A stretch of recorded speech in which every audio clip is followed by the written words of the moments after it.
Oke, assalamualaikum warahmatullahi wabarakatuh. Pada pembahasan kali ini kita akan bicarakan berdiskusi mengenai marketing plan atau yang namanya perencanaan pemasaran.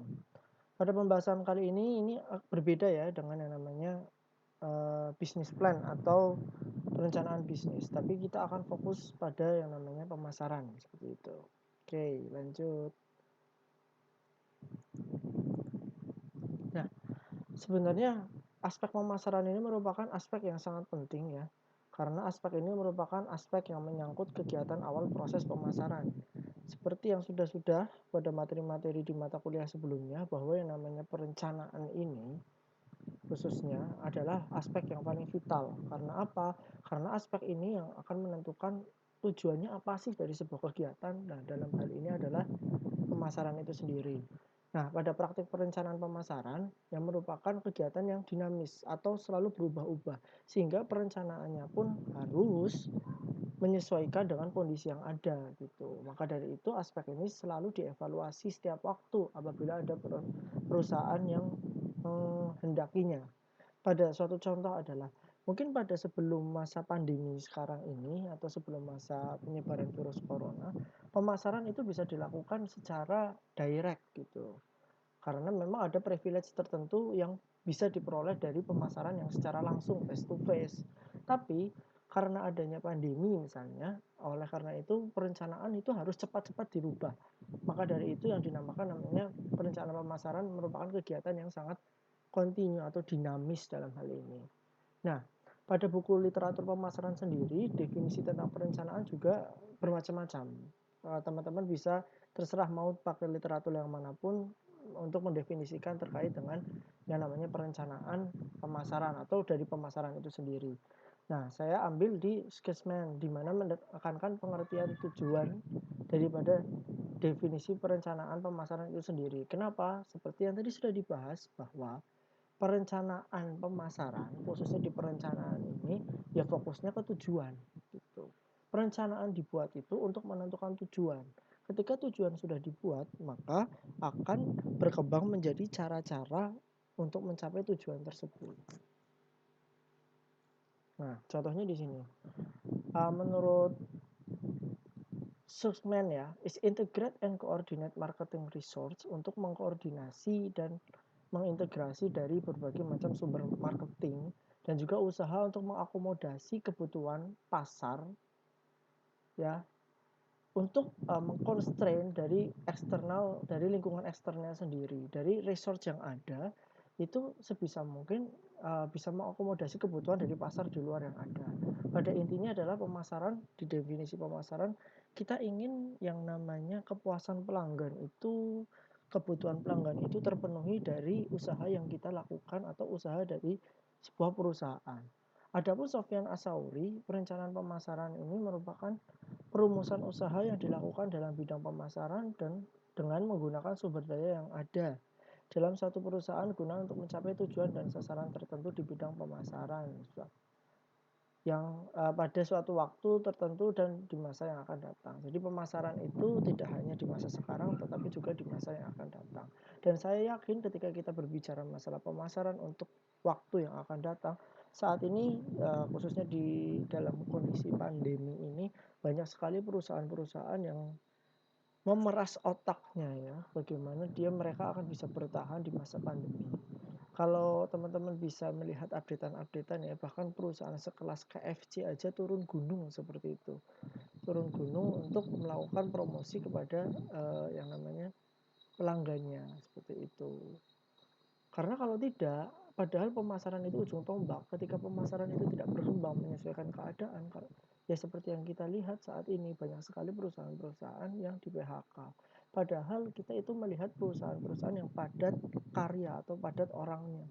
Sementara banyak sekali sekarang perusahaan-perusahaan yang juga namanya padat, kalau bisa dikatakan bukan padat modal ya, tapi lebih ke memanfaatkan teknologi untuk pemasarannya sehingga bisa efisiensi di tenaga kerjanya gitu. Pemasarannya melakukan terhadap melalui teknologi yang ada. Nah, dari pengertian tadi maka dapat ditarik kesimpulan bahwa perencanaan ini penting karena merupakan alat yang mampu dipakai untuk satu mendorong tercapainya target tertentu yang telah digariskan oleh perusahaan. Ingat, perencanaan pemasaran itu harus sesuai dengan yang namanya tujuan perusahaan itu sendiri. Sehingga target-targetnya pun sesuai dengan tujuan perusahaan dan gerakan-gerakan pemasarannya juga sesuai dengan tujuan perusahaan. Kemudian mengkoordinasikan kegiatan pemasaran. Dengan adanya perencanaan ini kita jadi jelas mau melakukan kegiatan pemasaran yang apa dan semuanya harus terintegrasi. Jangan sampai bidang A melakukan kegiatan promosi lewat Facebook, yang satunya melakukan promosi tentang Instagram dan informasinya itu berbeda-beda. Itu jangan sampai seperti itu. Ada pula di Facebook ngomongnya seperti ini, tapi di direct sellingnya ngomongnya seperti itu juga tidak bisa. Makanya harus dikoordinasikan siapa yang PJ ini, siapa yang PJ itu harus selaras seperti itu. Nah, pada kegiatan pemasaran, aplikasi perencanaan pemasaran itu biasanya dibedakan menjadi 3 tahapan. Ini sudah disinggung pada mata kuliah pengantar manajemen ya, terkait dengan perencanaan strategis, perencanaan taktis, dan perencanaan operasional. Dimana yang pertama ada perencanaan jangka pendek ya. Jangka pendek itu operasional. Perencanaan ini dimaksudkan untuk mengatasi krisis perusahaan khususnya dalam jangka pendek. Jangka pendek itu kapan? Biasanya 6 sampai 1 tahun. Nah, ini untuk mengatasi krisis perusahaan. Contohnya di pandemi sekarang ini. Ini harus ada perencanaan jangka pendek.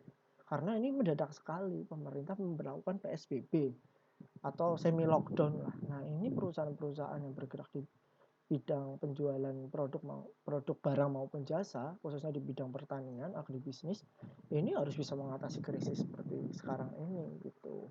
Terbukti apa? Saya satu contohnya, kalau kalian tahu di Purwokerto itu ada rumah makan, warung makan ya, Oramen, langganan saya untuk beli ramen ya saat ini. Dan kemarin juga waktu PSBB juga saya sempat beli datang ke sana karena kepengen banget ramen.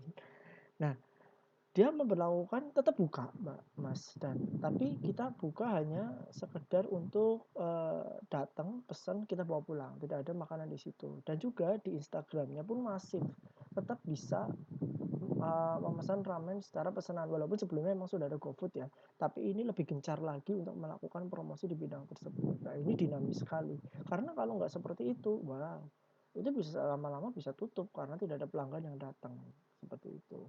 Yang kedua, ada perencanaan pemasaran jangka menengah atau short middle range plan. Biasanya lebih dari 1 tahun ya, di sini 2 sampai 3 tahun, bahkan sampai 5 tahun sih, disesuaikan dengan kebutuhan perusahaan. Jangka menengah ini perusahaan mau seperti apa. Nah, kalau tadi jangka pendek itu lebih ke operasional teknis, misalnya penjualan setiap outlet. Nah, pemasaran jangka menengah ini bisa terkait dengan memperlebar pangsa pasar misalnya. Yang tadinya mungkin pembeli atau pasar, kita menyerap pasar itu 25%, ya harapannya dengan perencanaan ini kita mampu meningkatkan 5% dari, dan nanti didrak lagi ke perencanaan jangka pendek yang tadi itu. Kemudian yang paling tinggi adalah perencanaan pemasaran jangka panjang. Ini strategik ya, hampir mirip perencanaan strategik. Nah, perencanaan ini dibuat dalam jangka waktu 5 tahun, bahkan bisa lebih sih, 5, 10, bahkan sampai 10 tahun jangka panjang. Salah satu contohnya adalah misalnya perusahaan A ingin menjadi market leader di bidang tertentu gitu. Misalnya Oramen ingin menjadi market leader ramen di kawasan Barling Mas Cakep gitu, itu juga bisa seperti itu. Jangka menengahnya peningkatan pangsa pasar, operasionalnya terjual sekian mangkuk atau sekian apa perharinya, itu juga bisa seperti itu. Oke, lanjut. Nah, pada perencanaan pemasaran tersebut itu dibuat untuk keperluan jangka pendek, menengah maupun panjang, tapi tetap diperlukan tahapan-tahapan tertentu untuk merencanakannya. Biasanya yang direncanakan adalah paling atas dulu, perencanaan jangka panjang, kemudian menengah, kemudian pendeknya. Tapi dalam kondisi tertentu juga perencanaan itu bersifat dinamis seperti yang sudah dibahas. Bahwa bisa juga di perencanaan jangka pendek itu bisa berubah sesuai dengan kondisi seperti pandemi sekarang ini. Itu harus fleksibel caranya. Yang penting tujuan utamanya tetap, jangka panjangnya itu tetap sama. Jadi market leader misalnya seperti itu. Nah, garis besar tahapan perencanaan pemasaran itu ada beberapa ya. Yang pertama adalah perusahaan atau kita itu wajib mengidentifikasi gejala ekonomi yang relevan dengan pengembangan pokok ya, dengan pengembangan pokok. Kita harus tahu gejala ekonominya apa aja yang relevan. Contohnya dalam mengidentifikasi performa keuntungan ya. Kita juga dalam suatu usaha, bisnis dan sebagainya, yang paling penting adalah pencatatan keuangan jangan sampai tidak terrekord dengan baik. Kita bisa melihat dari bulan ke bulan, dari tahun ke tahun itu keuntungan itu ada berapa. Jumlah konsumen ada berapa, produk yang kejual itu ada berapa. Itu. Untuk apa? Kita jadi bisa tahu. Oh, kita tuh untung pada bulan ini. Bulan ini tuh puncaknya contohnya. Misalnya teman-teman di sini ada yang jualan produk kecantikan misalnya, produk-produk kecantikan. Nah, teman-teman bisa melihat di situ, oh dari Januari, Februari sampai bulan Desember paling tinggi itu bulan apa? Itu diamati. Oh berarti ketika bulan, contohnya bulan Oktober gitu ya, saat ulang tahun saya. Nah, ketika bulan Oktober itu berarti sebelum-sebelumnya bulan September, masuk bulan September itu promosi terus gencar. Supaya apa? Supaya konsumen ketika masuk bulan Oktober itu benar-benar salesnya meningkat gitu. Atau tanggal dan sampai spesifik tanggal. Dari 1 sampai 30 itu paling tinggi itu tanggal berapa. Nah, nanti tanggal-tanggal itulah yang di-post. Atau dari dari selain tanggal, hari dari Senin sampai hari Minggu itu punya karakter sendiri-sendiri. Paling banyak itu di hari apa aja. Nah, itu yang perlu di-post gitu. Gejala ekonomi yang lain contohnya dengan kebijaksanaan pemerintah. Itu juga harus kita lihat, kita pantau. Nah, seperti sekarang ya kebijakan PSBB mungkin di Jabodetabek dan juga di beberapa daerah yang lain ya karena virus corona misalnya. Itu juga kita harus pantau atau kebijakan-kebijakan politis yang lain. Nah, cara yang paling ideal adalah dengan melaksanakan audit performa pemasaran secara kontinu dalam waktu-waktu tertentu. Kalau saya dengan istri saya biasanya mengaudit bisnis itu seminggu sekali, yang ringan. Nanti ada yang agak berat sedikit di sebulan sekali. Untuk ketahuan apa? Ya ini ketika kita sudah melakukan cara ini, ada perubahan enggak? Kalau tidak ada perubahan, berarti caranya harus dikembangkan. Kalau ada perubahan, berarti tetap dan kita bisa pakai cara atau menambah cara yang lain seperti itu. Nomor 2, identifikasi kesempatan pasar ya.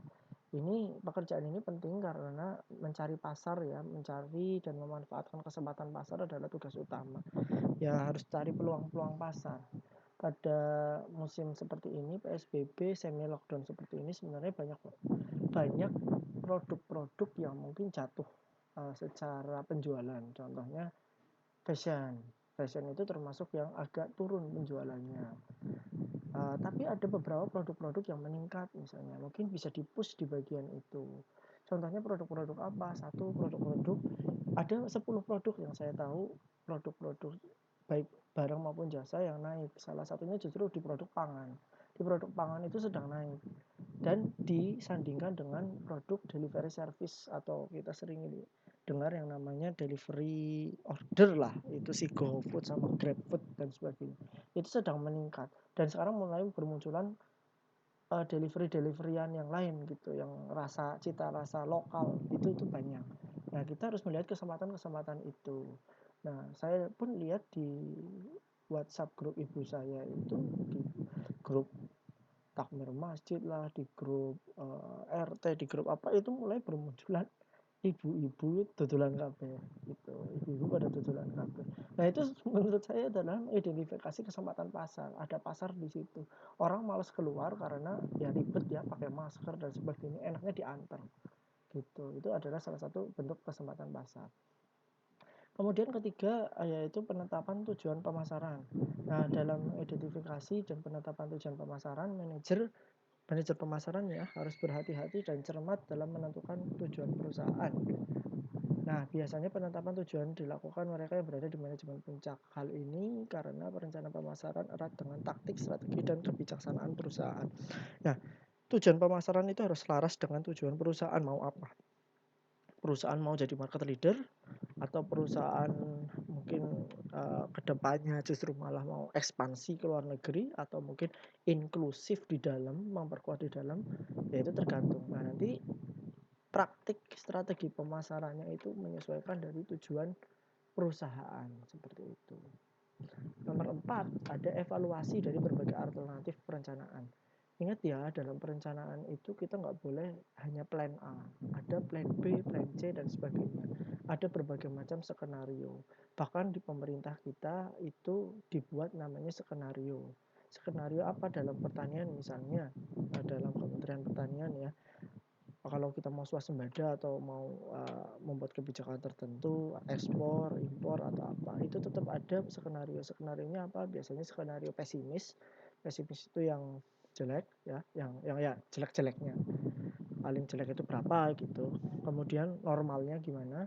Kemudian ada yang ketiga, ada skenario optimis seperti itu. Itu harus diperkirakan dalam pemasaran pun harus ada plan-plan seperti itu.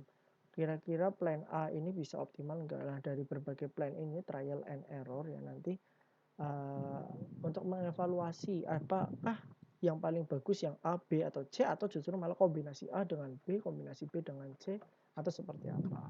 Itu perlu dievaluasi.